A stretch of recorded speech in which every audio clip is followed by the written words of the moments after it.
Now, after setting up the direct materials budget, we can figure out the expected cash disbursements related to our direct materials budget. So we know from our direct materials budget what the amount of materials are that we expect to purchase in each month and for the quarter as a whole. So these numbers here, the pounds of materials needed to be purchased, I have copied over here to the right. Now we know that Royal pays 40 cents per pound for its materials. So if it pays 40 cents per pound and we know how many pounds of materials we expect to purchase in each month and for the quarter, we can find out what that total purchase amount is expected to be.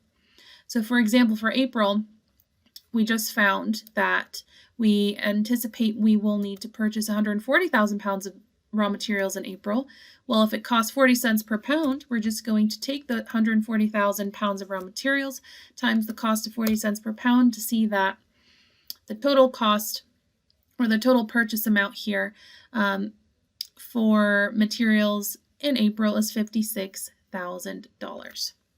So I'm going to remove these formulas here so we can do that all together. So we'll do the same for May. So we know we anticipate we will purchase 221,500 pounds of materials in May. Each of those pounds cost us 40 cents, or that's the estimate. So the total amount that we anticipate to purchase in terms of materials is $88,600 of materials in May. Same with June. We budget that we will purchase 142,000 pounds of materials in June at 40 cents per pound. So the estimated total purchase amount of materials in June is $56,800. We do the same thing for the quarter as a whole. So we'll take the total pounds of materials we estimate we will purchase for the whole quarter times 40 cents per pound for a total amount of $201,400 for the entire quarter. And that's also the same as adding those three figures together, the total purchase amounts for each month on its own.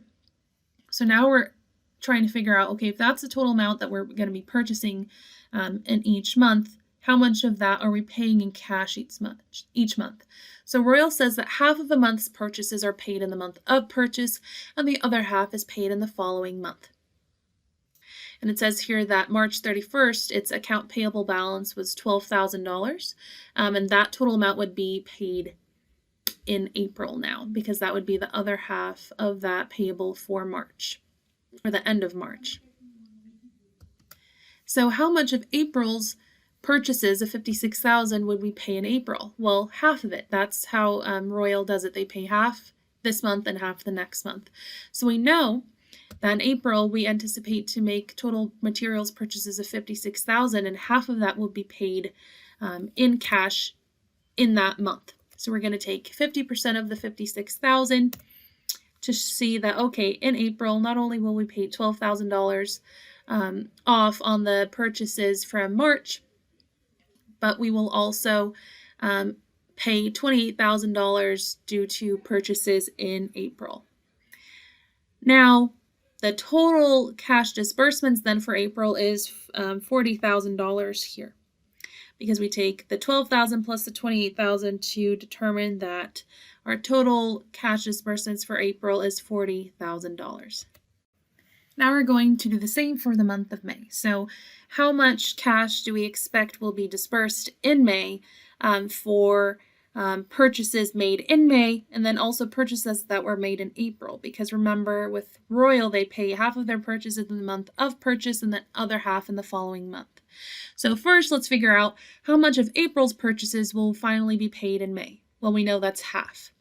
So we're first going to take 50% of April's purchases, which is $56,000. So we'll do 50% times $56,000. So of the $56,000 of purchases we anticipate we will make in April, we estimate that half of that will be paid in May, so $28,000 in May. Now, how much of May's purchases do we anticipate will be paid in May in cash? Well, 50%. And what is the total estimated amount of May's purchases? $88,600. Half of that is $44,300. So in May, we anticipate that the total amount of cash that will be disbursed for May purchases and the prior month's purchases is $72,300 here. Same for June. So now in June, not only will we end up paying half of June's purchases in cash in June, but half of May's purchases. So half of May's purchases will end up finally being paid off in June, which is the $44,300. Then also half of June's purchases. So the amount of purchases we anticipate will be made in June is $56,800. So the total cash disbursements we anticipate for June is $72,700.